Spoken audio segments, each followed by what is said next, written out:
Hello students, I am Seema Kushwaha from Physics Department। कल हमने पढ़ा था विभव सोपान से कण का प्रावर्तन। उसके आगे का हम आज पढ़ेंगे प्रावर्तकता तथा पारगम्यता, रिफ्लेक्टिविटी एंड ट्रांसमिटेंस।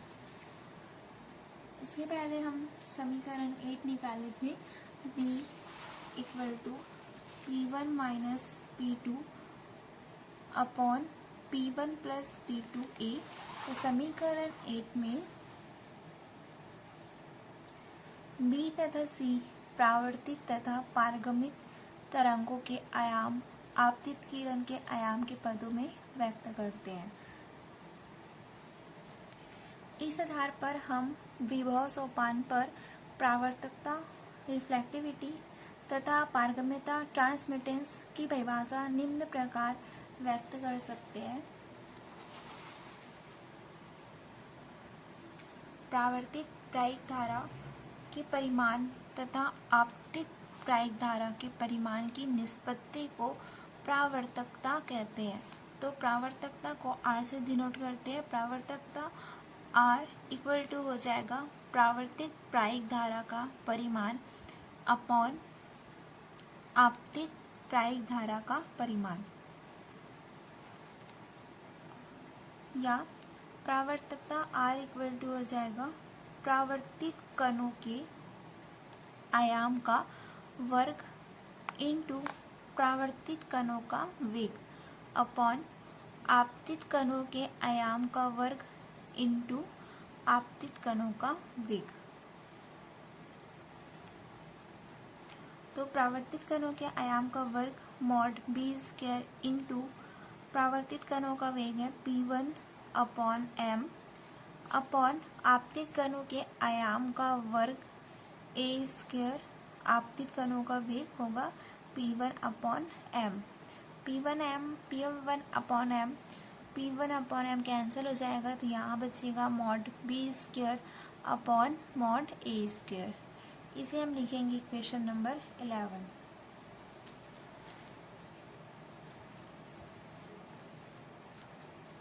उसी प्रकार पारगत प्रायिक धारा के परिमाण तथा आपतित प्रायिक धारा के परिमाण की निष्पत्ति को पारगम्यता कहते हैं। तो पारगम्यता को T से डिनोट करते हैं। T इक्वल टू होगा पारगत प्रायिक धारा का परिमाण अपॉन आपतित प्रायिक धारा का परिमाण।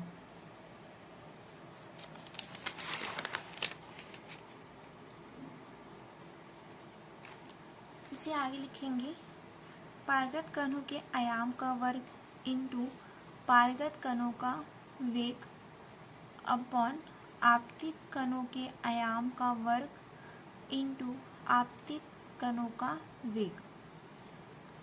तो पारगत कणों के आयाम का वर्ग होगा मॉड C स्क्वायर इंटू पारगत कणों का वेग P2 अपॉन M। आपतित कणों के आयाम का वर्ग होगा मॉड A स्क्वायर इंटू आपतित कणों का वेग होगा P1 अपॉन M। M और M कैंसिल हो जाएगा, तो यहाँ बचेगा mod C square P2 upon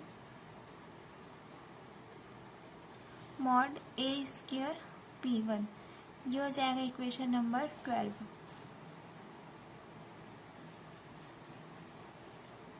अब हम निम्नलिखित दो परिस्थितियों में प्रावर्तकता तथा पारगम्यता का मान ज्ञात करेंगे। फर्स्ट है, जबकि कण की कुल ऊर्जा E विभव सोपान की ऊंचाई V0 से अधिक है, अर्थात E ग्रेटर देन V0। तथा सेकंड है, जबकि कण की कुल ऊर्जा E विभव सोपान की ऊंचाई V0 से कम है, अर्थात E लेस देन V0। तो परिस्थिति 1 है, जबकि कण की कुल ऊर्जा E विभव सोपान की ऊंचाई V0 से अधिक है, अर्थात E greater than V0, when the total energy E is greater than the height V not of the potential step.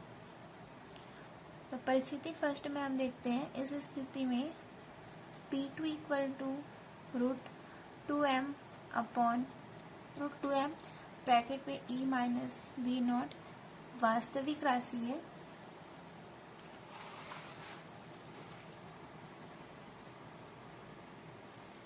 तो समीकरण 8 से B तथा C के मान समीकरण 11 व 12 में रखने पर, समीकरण 8 से हम B और C की जो वैल्यू है उसको समीकरण 11 और 12 में रखेंगे तो प्रावर्तकता R इक्वल टू हो जाएगा mod B square upon mod A square equal to bracket पे P1 minus P2 upon P1 plus P2 का होल स्क्वायर। इसे हम लिखेंगे इक्वेशन नंबर 13।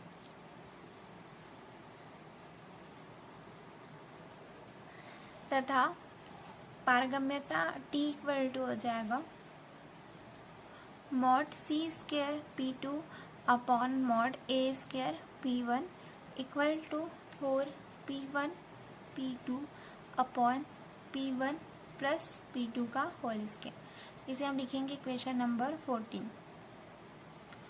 अब हम देख सकते हैं कि इस स्थिति में ऊर्जा के संरक्षण सिद्धांत का पालन होता है, जिसके अनुसार प्रावर्तकता R तथा पारगम्यता T का योग है वो 1 होगा।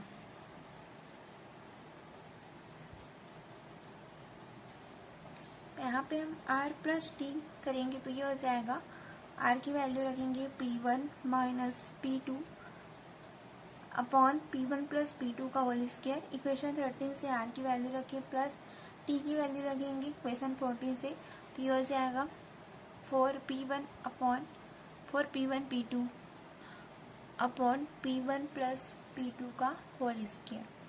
एलसीएम निकालेंगे तो यहाँ पे आएगा P1 प्लस P2 का होल स्क्वायर। सॉल्व करेंगे इसे तो P1 माइनस P2 का square plus 4P1 P2। LCM निकालेंगे तो यहाँ पे आएगा P1 प्लस P2 का होल स्क्वायर। नीचे वाले जैसे डिवाइड करेंगे तो ये और ये कैंसिल हो जाएगा और जो आएगा 1, तो इसको इससे इंटू कर देंगे तो P1 माइनस P2 का स्क्वायर आ जाएगा। वैसे इधर करेंगे, इससे इसको डिवाइड करेंगे कैंसिल हो जाएगा, जो आएगा 1 उसको इससे इंटू कर देंगे तो ये हो जाएगा 4P1 प्लस P2।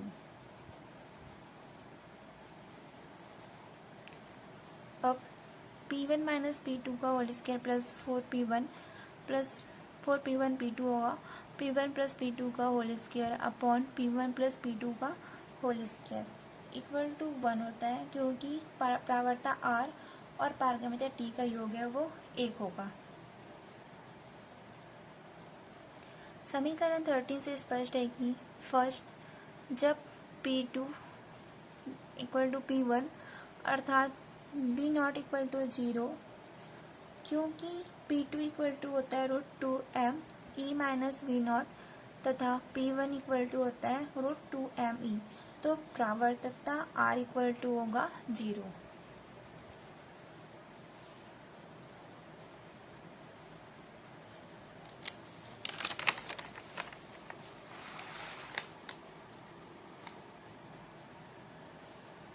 अर्थात यदि V नॉट इक्वल टू 0 है तो प्रावर्तकता 0 होती है। सेकंड कंडीशन है जब P2 इक्वल टू 0 अर्थात V naught equal to E, तो प्रावर्तकता R इक्वल टू 1 होगा। अर्थात यदि V नॉट का मान E के बराबर है तो प्रावर्तकता 100% होती है।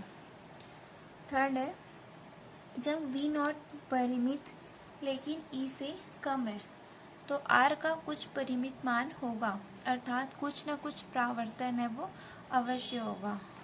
यहाँ पर हम विभव सोपान से कण का प्रावर्तन व पारगमन जबकि E less than V not को दिखाया गया है। यह पारगत तरंग आपतित तरंग x इक्वल टू 0 पर। इस प्रकार इससे निष्कर्ष निकलता है कि E greater than V not होने पर विभव सोपान से प्रावर्तन होना द्रव्य के तरंग व्यवहार के कारण है, क्योंकि चर्च-सिमत सिद्धांत से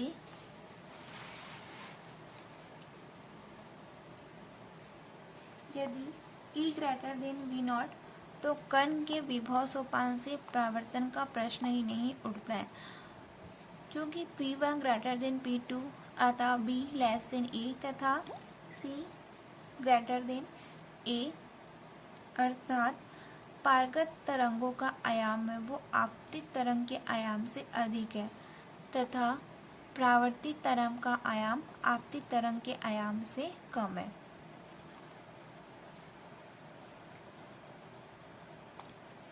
सेकेंड कंडीशन है, सेकेंड परिस्थिति है, जबकि कण की कुल ऊर्जा E विभव सोपान की ऊंचाई V नॉट से कम है, अर्थात E less than V not, when the total energy E of the particle E less than the height V naught of the potential state। इस स्थिति में P1 इक्वल टू होता है √2m E, जो कि वास्तविक राशि है, तथा P2 equal to √2m E minus V naught equal to हो जाएगा I √2m V naught E, जो कि काल्पनिक राशि है। माना P2 equal to I P2, जहाँ P2 equal to √2m V naught E, V naught minus E। तो समीकरण 8 से होगा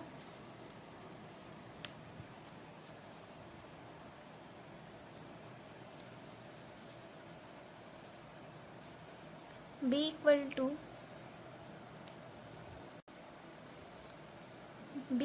P1 minus I P2 dash upon P1 plus I P2 dash A, तथा C इक्वल टू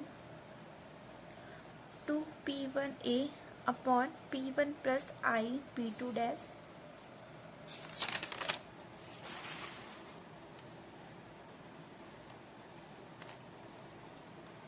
समीकरण 3 व 4 से क्षेत्र 1 तथा क्षेत्र 2 में आइगन फलन निम्नलिखित है। psi1 equal to A bracket में E की power I P1 x upon H cross plus P1 minus I P2 dash upon P1 plus I P2 dash E की power minus I P1 x upon H cross bracket close. ये हो जाएगा A upon P1 plus I P2 bracket पे P1 plus I P2 E की power I P1 x upon H cross plus P1 I P2 E की power minus I P1 x upon H cross. इसे LCM निकालेंगे यहाँ पे, तो ये आ जाएगा P1 प्लस I P2, जिसे बाहर लिख दिए, और सॉल्व करेंगे तो यहाँ पे P1 प्लस I P2 नहीं है, तो इधर P1 प्लस I P2 हो जाएगा। एलसीएम निकालेंगे तो नीचे वाले से डिवाइड करेंगे P1 प्लस I P2 को, जो आएगा उसको ऊपर वाले से इंटू करेंगे, तो यहाँ पर P1 plus I P2 E की power I P1 x upon H cross आया, और जब एलसीएम निकालेंगे तो इससे ये कैंसिल हो जाएगा, तो यहाँ पे बचेगा P1 minus I P2 dash E की power minus I P1 x upon H cross. A upon P1 plus I P2 dash से सॉल्व करेंगे तो ये हो जाएगा, ब्रैकेट ओपन करने के बाद 2P1 cos P1 x plus H cross minus 2P2 sine P1 x upon H cross. इसे हम लिखेंगे इक्वेशन नंबर 15, तथा psi2 इक्वल टू होता है 2P1 upon P1 plus I P2 dash A E की power minus I P2 dash x upon H cross. ये हो जाएगा इक्वेशन नंबर 16। यदि आपतित कण की ऊर्जा E इक्वल टू 0 शून्य है तो P1 इक्वल टू 0, तब क्षेत्र 2 में तरंग फलन psi2 इक्वल टू 0 होगा, अर्थात आपतित कण सोपान से टकराकर पूर्णतः परावर्तित हो जाएगा तथा पारगत नहीं होगा। इस दशा में पारगम्यता T इक्वल टू होगा mod C upon A square P2 upon P1 equal to 4 P1 P2 dash upon P1 square plus P2 dash square equal to 0 और प्रावर्तकता R इक्वल टू होगा 1 माइनस T इक्वल टू 1।